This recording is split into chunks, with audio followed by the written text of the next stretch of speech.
gumii diqqo abbaan keessan mootummaa ifii isinii kenniisaaf waan jaalateeruuf hin sodaatina. Waan qaddanu mara gurguraati beesee hiyyeeyyiif kenna. Beesee teessaa addee hin banne ol gubbaan maffadha. Sababiillee hattuu achii hat biriillee hin balleessitu. Addee karri teessaan jirtu gadhaan keessanillee jiraata.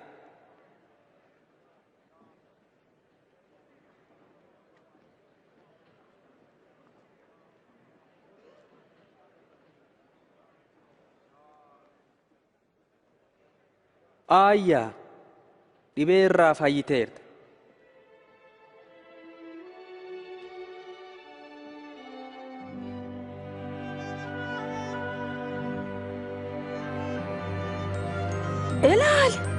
Ilaali iseen fayyite.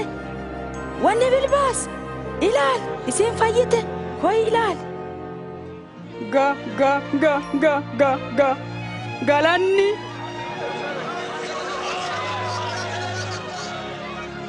Goottaa ta'u waggaa 18 dhibame. Guyyooti hojii ja'an jiran. Isin guyyoota san ko'aa fayyifamaa malee guyyaa sanbataatii ni moti. Isin kijiboole. Isin guyyaa sanbataatiin qotiyyoo yookiin harree addee hidhaatii hiittane obaa hin geessanu. Amma sanyii Abrahaamiitu ta waggaa 18 seexanaa hidhantee turte. Guyyaa sanbataatii hiikamuu malleere.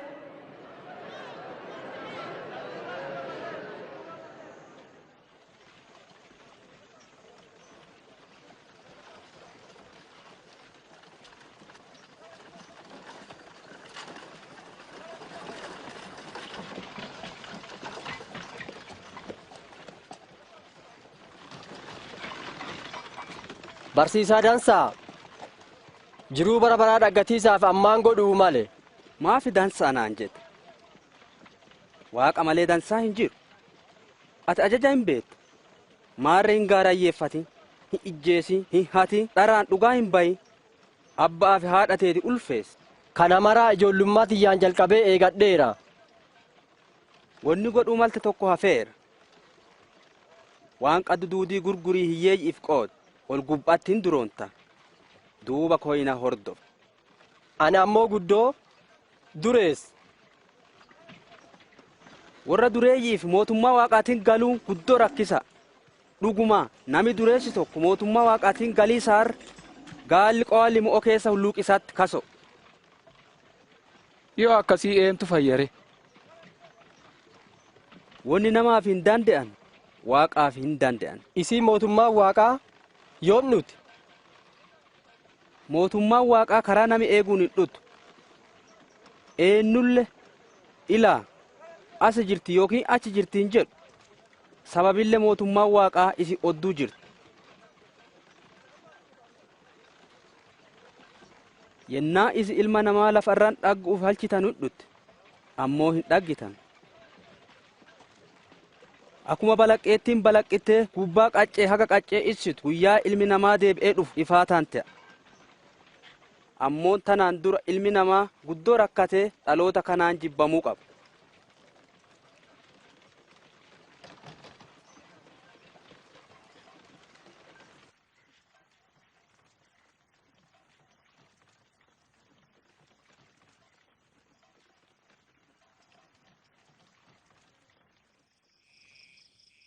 Ammoo seera keessaa bixxillee addee dhidhatu ol gubbaa filatti tartu irra kaso. Raagotaa fi moototi waa isin dhaggitanee dhageettan dhagganee dhaga'ii falchane ammoo hin dandeenye. Numaan goonu. Kitaabi wayyichi maan jedha? Attamitti hiikatta? Goottaa waaqa keeti. Gadhaa tokkoon, lubbuu takkaan, qalbii takkaan guddisii jaaladhu. Ollaa kee ifiin qixxee jaaladhu. Dhuga atillee tana godhu. Ollaan kiyya kam? Loltootaa mooti. Qeesaar hore. Nami tokko Yerusaalemii gara Yerikoo deemu. Saantuu isa loltee dittee du'aaruu biraa deente. Hayyuun tokko karaa san dabaraa yennaa namicha dhagge irraa goree dabare. nami gosa Leewii tokkolle karuma san dhufee yennaa isa dhagge irraa goree dabare. Nami biyya Samaariyaa tokko ammoo karaa san deemu irra dhufee yennaa isa dhagge naa'eef. Itti hiiqee madaa isaatitti zayitii fi woynii naqee hidhee geejjiba ifiirra teessisee mana keessummaa geessee qarqaare. Boruyyaa beesee dinaara 2 namicha mana keessummaa eegu kennee qarqaariin yennaa deebi'u kana caalaallee yoo baacheef sii kenna jedheen. Jara sadiin tana keessaa namicha saantuun miitesa akka ollaa ka qarqaare kam? Ka isaaf na'eessan. Akkuma san tolche. Lakkisaa ijoolleen gara kiyya dhuttuuti hin dhooggina mootummaa waaqaa ka akkanaatiif.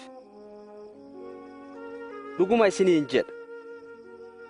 Eenyulle ka mootummaa waaqaa akka daa'imaa hin fudhanne ijjumaa ittiin galu. Ka daa'ima maqaa kiyyaan fudhatu na fudhata. Ka ana fudhatu kana ergeelle fudhata. Ka isin maraa keessaa gadee isin caala.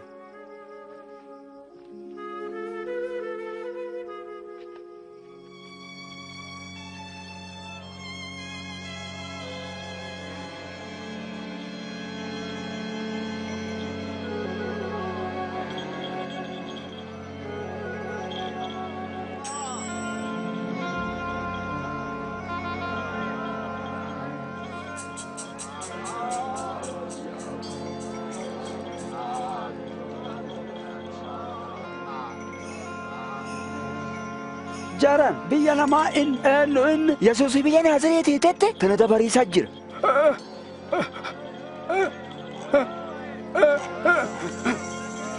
Yesuus! Yesuus! Ilma Daawiti abboo naanay!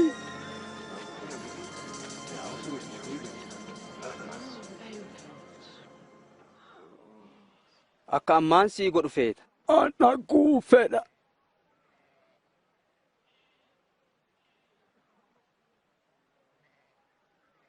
Dhag. Dhugeeffannaan si fayyitteerti. Waa dhaggee. Waa dhaggee. Waa dhaggee.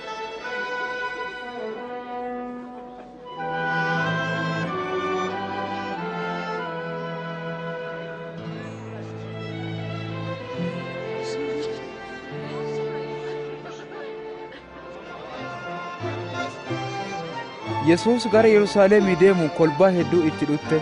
Kolbaan sun akka inni karaa fayyinaa itti mul'isuuf marroo mootummaa waaqaa barsiisu gaafate.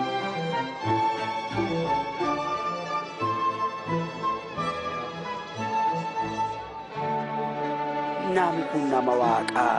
Yesuus goottaa naanay.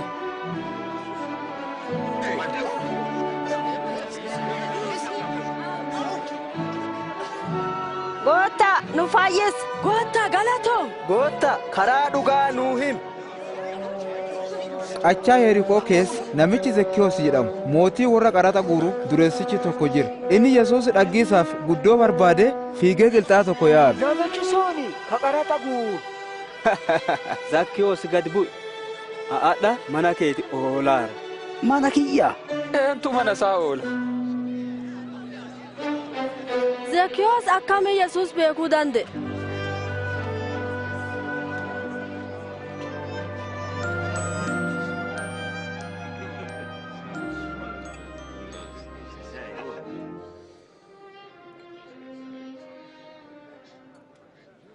Ila goottaa qixxe karatiyyaa hiyyeeyyiif nama sobee fudhadhee jiraadhu harka 4 isaa fi hin deebisa.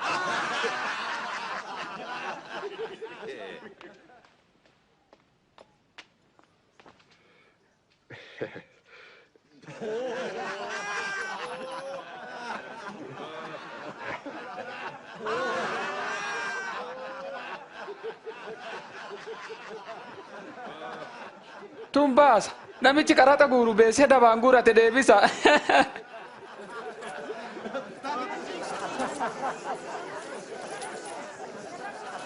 fayyinni mana kanaaf hadha dhufeera. Sababillee namichi kun ilma Abrahaamiiti. Ilmi namaa kabade fayyisiisaaf dhufe.